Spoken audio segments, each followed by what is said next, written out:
We talked for a few more minutes, but the smiles slowly faded from my husband's and mother-in-law's faces. "Laura, are you all right?" my husband asked, his tone filled with impatience. "What? Oh, it's nothing," I replied, though I felt uneasy. He gave me a suspicious look, as if he were plotting something. Suddenly, my mother-in-law stood up abruptly. "Ouch! Oh!" She clutched her stomach and rushed to the bathroom. "Mom, what's wrong?" my husband called after her, panic creeping into his voice. "Why does my stomach hurt this much? This can't be," she groaned from the bathroom. "Laura, you didn't switch the tea, did you?" my husband demanded. "I did. Me and your mother. Why would you do that?" he snapped. "What's wrong if I switched it?" I responded, my voice steady. "My name is Laura, a 30-year-old office worker. My husband Joshua and I have been married for 2 years. We met through work. He was a mid-career hire from a client I was working with. At first, he struggled to adapt to the new job, but the next time I saw him, he seemed much more comfortable. I thought he was a smart man, and eventually, we grew closer. We started going out on dates and dinners, and soon, he confessed his feelings for me. We officially began dating, and our relationship progressed smoothly. He proposed, and we got married. Our newlywed life seemed to be going well. Joshua wasn't much of a cook, so I handled most of the meals while he took care of the cleaning, laundry, and even took out the garbage without me asking. It was really helpful. But lately, something has changed. His attitude toward me isn't the same. He used to follow me around, always wanting my attention when we were at home. It felt like I was training a puppy to be patient. But now, he barely spoils me like he used to. His sweet voice has turned cold. "What's for dinner?" he asked one evening. "Hamburgers, your favorite," I replied. "Okay," was all he said, without much reaction. I had gone to the trouble of making his favorite meal, but even then, his response was indifferent. It's as if he's lost interest in me. He was so kind at the beginning. I keep hoping he'll be like that again someday. But it's not just Joshua. My mother-in-law has been another source of stress. She's been picking on me since the day we got married. "Hey, Laura, why didn't you prepare any snacks?" she would say, her tongue sharp. "I'm sorry, but you visit us without notice. Normally, you'd expect it and have something ready," she'd snap back. Until recently, Joshua always took my side, defending me against her sharp remarks. But now, he's joined her, and they've both started attacking me together. "I really don't think Laura is considerate enough to you," my husband remarked, his voice laced with disapproval. "It's a wife's duty to be prepared whenever my mother visits. You never know when I might leave you if you keep this up." His words cut deep, and the threat of divorce hung in the air. I was upset because he never used to be like this. A mixture of sadness and a lingering desire to trust him filled my heart. Then one day, something unbelievable happened. One weekend, my mother-in-law came over. This time, she brought tea and sweets, an unusual gesture for her. The tea looked expensive, and she seemed unusually cheerful. "I went out of my way to buy the finest tea I could find today," she said with a smile. "Let's drink it together."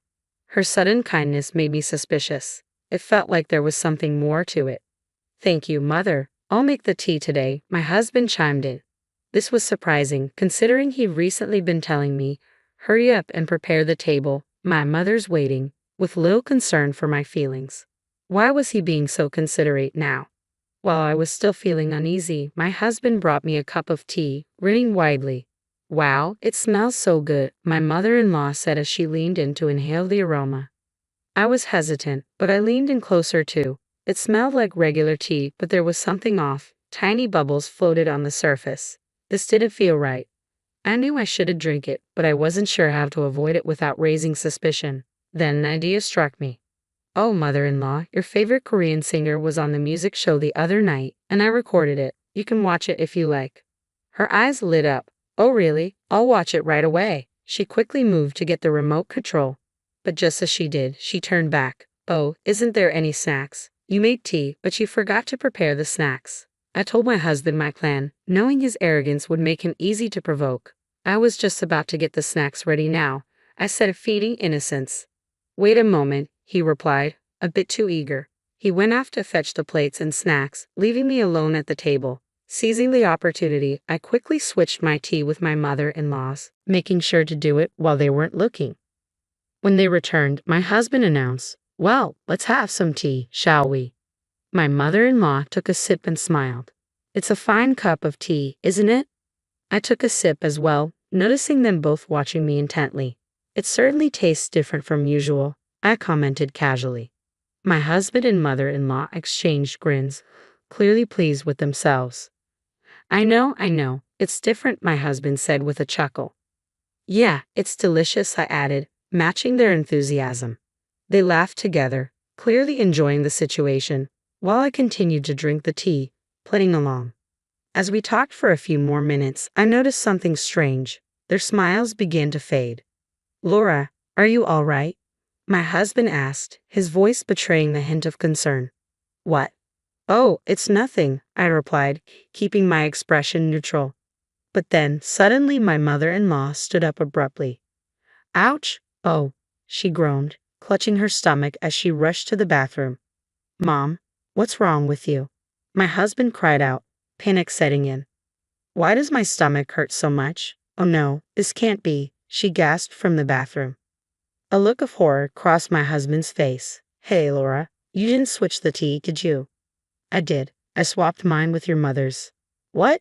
Why would you do that? He demanded, his voice rising in panic. What's wrong with switching? I asked, my tone calm. Does that mean there was something bad in the tea you served me? No, it's just that.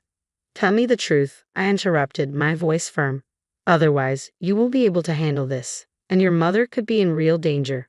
His face paled as he realized I was serious. Finally, he admitted the truth, knowing he had no other choice. I actually planted a large amount of powdered laxative in your tea, my husband confessed. What? Of course, you get an upset stomach if you did that, I exclaimed, my shock quickly turning to anger. And in large quantities, it could be fatal. Really, call an ambulance, he panicked. Okay, I replied, my mind racing as I dialed the emergency number. My mother-in-law was soon carried away in an ambulance with my husband frantically rushing to accompany her. As they left, I calmly decided to preserve the evidence. I poured the tea my husband had laced with laxatives into a water bottle, intending to take it to the police and file a report. While they were at the hospital, I made up my mind. I began packing my belongings, determined to leave this toxic situation behind. I called my parents and asked them to help me move. Within a few hours, I was on my way to my parents' house. When I arrived, my phone rang. It was my husband. My mom is in danger. She's in pretty bad shape and has to stay in the hospital for a few days. I need you to bring her a change of clothes and some other things, okay? I couldn't believe what I was hearing. What are you talking about? Of course I'm not going to do that. What? You can't just abandon her like this. She's in trouble, and you're my wife. You should at least do that much. I can't be with you anymore, I said, my voice firm. I'm divorcing you. Divorce? He echoed, stunned.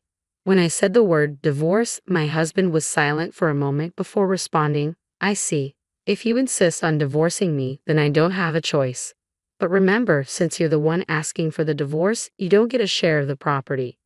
What are you talking about? I shot back. You're the one who caused this divorce, so I'll take what I can get.